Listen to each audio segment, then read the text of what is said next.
tayo sa tuwing nag-iinuman. Maraming salamat sa aking mga kaibigan na handa akong damayan sa oras ng kalungkutan. Tinuruan nyo ako kung paano ko malampasan ang hamon sa aking buhay patungo sa haringlan. Kayo ang lagi kong kasama pag ako'y nag-iisa. Binibigyan nyo ng ngiti ang aking mga mata. Sa lahat ng kalokohan tayo'y magkakasundo. At pagsapit ng dilim kahit ako'y sinusundo ng aking mga magulang, di nyo ako iniwasan. Pinakita nyo sa akin na kayo'y maaasahan. Sa lahat ng oras kayo ay laging nandyan. Binigyan nyo ng halaga ang ating pinagsamahan at hindi pinabayaan na masira ng iba. Kaya ito aking awitin para sa inyong lahat.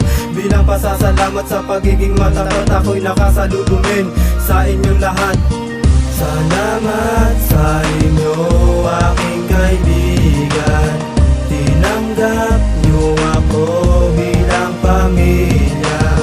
Di ko malilimutan ang ating samahan. Mga araw na masaya tayo sa tuwing nag-iinuman. Salamat sa lahat ng inyong ipinakita. Nakatatak na sa aking puso, kailanman di masisira. Walang mahirap o mayaman, lahat tayo pantay-pantay. Pagkasama ang lahat, ang saya walang humpay. Kanta dito, kanta doon, habang may nagigitara. Palakasan ng sigaw kapag tayo'y nasa kalsada. Masayang magkakasama, tayong magkakaibigan. Para tayong mga bata na laging nagkukulitan. Di maawat sa pagbanat ng katatawanan. Ang problema ng isa ay problema na lahat. Ang pagiging masayahin, pinakita niyong lahat. Sana sa ating pagtanda ay walang makakalimot. Kapag oras ng gabi, lahat tayo nakapalibot na parang nagpaplanuan. Biglang aya ng inuman, pag pumayag ang himla, lahat tayo mag-aambagan. Kahit abutin ng umaga ay walang iwanan. Kahit wala ng mga pera, tuloy pa rin ang kasiyahan. Di ako makakapayag na tayo ay watak-watak. Sana di na magbabago ang inyong ugali.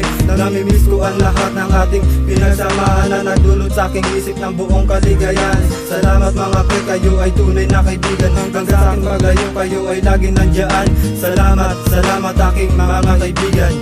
Salamat sa inyo aking kaibigan. Tinanggap nyo ako bilang pamilya. Di ko malilimutan ang ating samahan. Mga araw na masaya tayo sa tuwing nag-iinuman.